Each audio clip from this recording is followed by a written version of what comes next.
Welcome back to Julie's Village. I'm glad you're here. This episode is going to continue with the next basic academic skill in the reading area of reading fluency. So reading fluency is the rate, the speed and the just overall connectedness and smoothness of reading.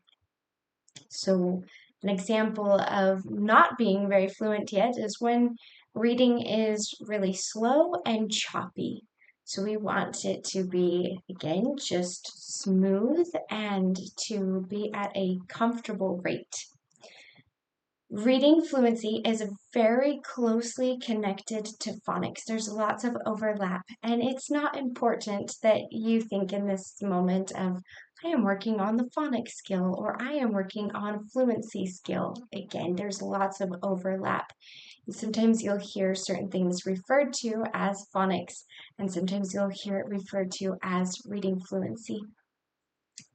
Again, doesn't really matter what it's called, just important to be aware of this skill. So with reading fluency, the way that is built up is by helping a child or student to become really comfortable and automatic with sounds, both in isolation and then putting them together to create words. And we call this, when it's reading, we call it decoding. When they're writing, we want them to be automatic writers as well in spelling and in getting their thoughts on paper. That's encoding. So with this skill, again, connected to that phonics, we need students and children to be really familiar with, again, those individual sounds and how those individual sounds work together to form words. So we want them first to be really familiar with those consonant sounds. And most consonants have one sound, but some have two. Some have voiced and unvoiced, some have hard sounds, some have soft sounds. We want them to be familiar with long vowel patterns and short vowel patterns, typically teaching those short vowel patterns first and then those long vowel patterns. We want them to be familiar with blends. We want them to be familiar with digraphs and diphthongs. So these are when we are, a blend is when we're taking separate sounds and we put them together, and when they interact with each other, it almost creates a new sound. For example, DR, TR, those kind of create almost a new sound, but not quite. For instance, TR, like in Trek, making that tr sound. When we blend letters together like SL, they keep their separate sounds. It's a little bit easier to hear the separate sounds, but when you say them together fast, again, it almost creates a new sound. FL, when we're talking about digraphs, we're talking about multiple letters making one sound. For instance, SH making the sh sound, or TH making the th sound when it's not voiced, and the th sound when it is voiced. When I talk about hard and soft sounds, like C makes the k sound, it's a hard sound. It also makes the s, like it's soft sound. So when we're talking about all of these different sounds that letters can make and wanting students to be very familiar with them, what's really key here is repetition. Something else that's really important to think about is patterns, especially students who have dyslexia. Something that can really help them is if they can identify patterns and they get familiar with rules and patterns. What's also important here is to help students be very familiar with, sometimes they're called sight words, sometimes they're called high frequency words. Those are words, sometimes they follow those basic rules and they're predictable sounds. We can just sound them out. Sometimes they're words that do not follow a predictable pattern. For instance, the. That's a word that comes up a lot in the English language, and we want students to be able to look at them and immediately know that this is that's going to help with that fluent reading. So how do we teach these? Again, like we talked about with phonics, it's so important and will help it to become much more meaningful if we can use multiple modes, multiple senses when teaching these sounds. And once again, I usually teach reading and writing these sounds at the same time. So helping them to be familiar with those individual letters, sounds, both when they see them and producing them themselves, being able to write them, and then putting them together to first decode them, and then right there at the same time, I'm having them practice encoding them or writing them. I do that with sight words, and I do that, or high frequency words, and I also do those with specific sounds and sounding out words, applying specific patterns to write words. There's so many things that you can do to repeat without being repetitive. That maybe sounds confusing, but we oftentimes as humans, we get bored doing the same things over and over again. But there's ways that you can just slightly vary what you're doing to make it more enjoyable. So taking out a book and having students flip through the pages and finding the words in the book, maybe giving them a competition of who can find the most, pulling out just a book, a chapter book, and saying, okay, pick a page. Now, who can find the most thes on their page?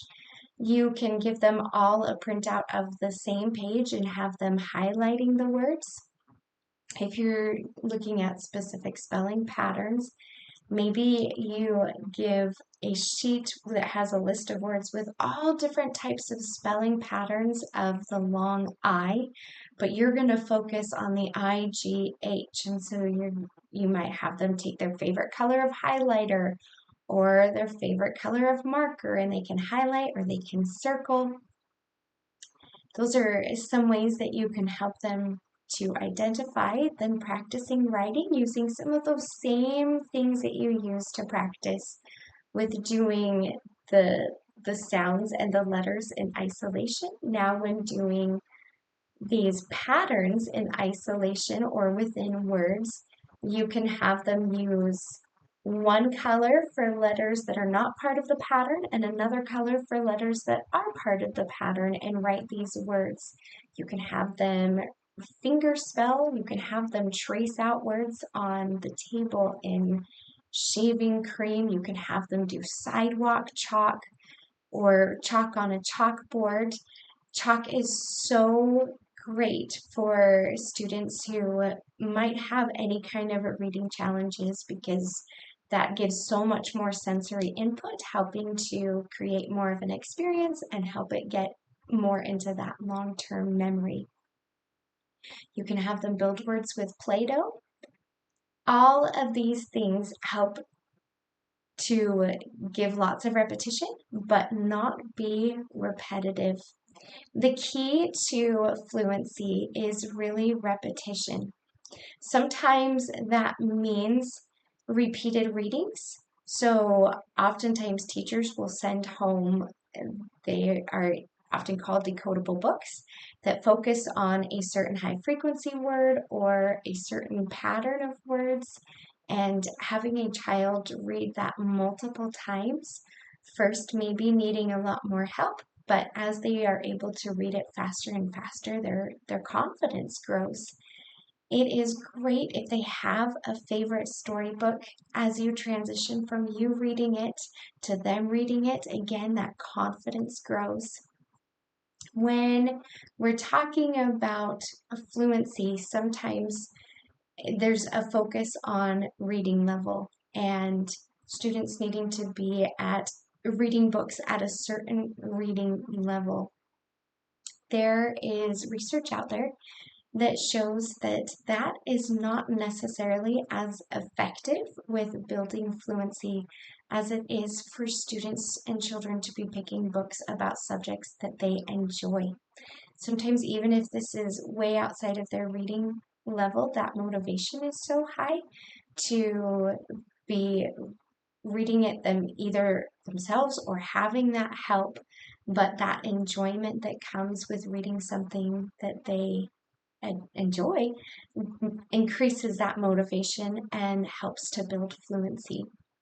So if students are picking books that are well under their reading level and they're enjoying it, that is okay. You might have a separate time when you're reading specifically to build vocabulary, to build that automaticity with new words, to increase exposure to words, and that is okay. But there should also be time when children, students can just choose books that they want to read, and it shouldn't matter what their reading level is. That it still might mean that they need extra help, and that's okay. It might mean that they're reading things that are way too easy for them, and that is okay in these instances. Fluency comes much faster when that motivation is higher and when they see that they really enjoy reading. Right along with that, graphic novels. Sometimes there's a tendency to shy away from graphic novels because there isn't as much word on the page, but they can be so helpful with that motivation piece and that confidence piece when a student sees their classmates checking out chapter books and they see the size of the book. Oftentimes, those graphic novels have a similar size, and that can build that confidence as they are walking out of the library carrying the same size of book as their peers.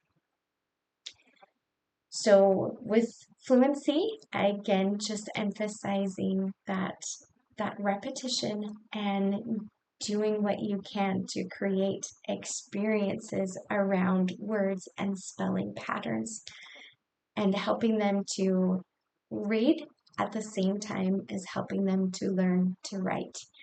So doing things at the same in the same setting, I would often have them practicing reading and identifying and practicing writing and producing.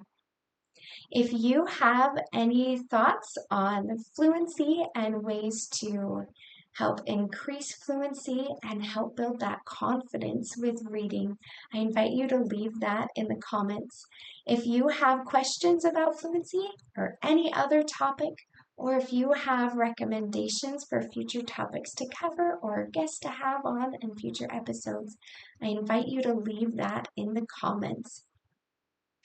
If this information was helpful, I invite you to like, share, subscribe. That helps make this channel and this information more accessible to others. Thank you so much for allowing me to be part of your village.